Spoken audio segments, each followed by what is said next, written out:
Hai, perkenalkan, nama saya Miftah Efsari dari Prodi Perbankan Syariah Fakultas Ekonomi dan Bisnis Islam dengan nomor NIM 225-231-066. Di sini saya akan menceritakan tentang perjanjian Giyanti dan terbelahnya tanah Jawa. Nah, perjanjian Giyanti merupakan sebuah peristiwa besar di masa silam atau masa lalu. Sejarah ini hadir sebagai perekat ingatan kolektif masyarakat. Dengan peristiwa tersebut, perjanjian ini lahir dari sebuah kesepakatan segitiga politik antara Pakubuwono III, Pangeran Mangkubumi, dan Perserikatan Dagang Hindia Belanda atau FOC pada 13 Februari 1755. Di masa lalu, perjanjian Giyanti ini dibuat dalam rangka meredam api konflik yang telah terjadi berlarut-larut setelah perpindahan Keraton Kartasura ke Surakarta. Namun, peristiwa geger pecinan ternyata belum mati tepat di sumbunya pada waktu itu.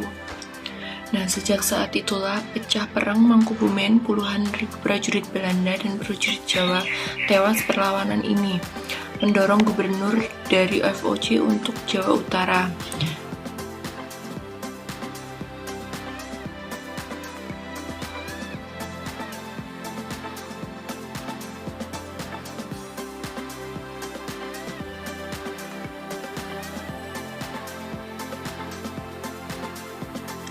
Nah, penandatanganan perjanjian Giyanti ini menjadi pangkal dari terbelahnya tanah Jawa menjadi dua bagian, atau yang lebih dikenal dengan istilah Palihan Nagari. Hal ini menjadi awal mula naik tahtanya Mangkubumi di Yogyakarta sebagai Sri Sultan Hamengkubuwono I. Akan tetapi, keterbelahan masyarakat Jawa tidak seketika selepas perjanjian Giyanti. Proses pembagian wilayah dan juga aspek-aspek lain seperti bahasa mengalami proses panjang yang berjalan seiring waktu.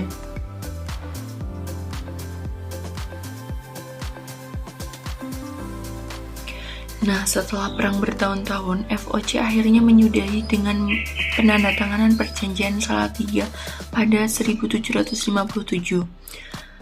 Perjanjian ini membuat tanah Jawa kembali terbagi. Pada perjanjian ini disepakati bahwa Pangeran Sambernyawa mendapat sebagian dari wilayah Kasunanan Surakarta.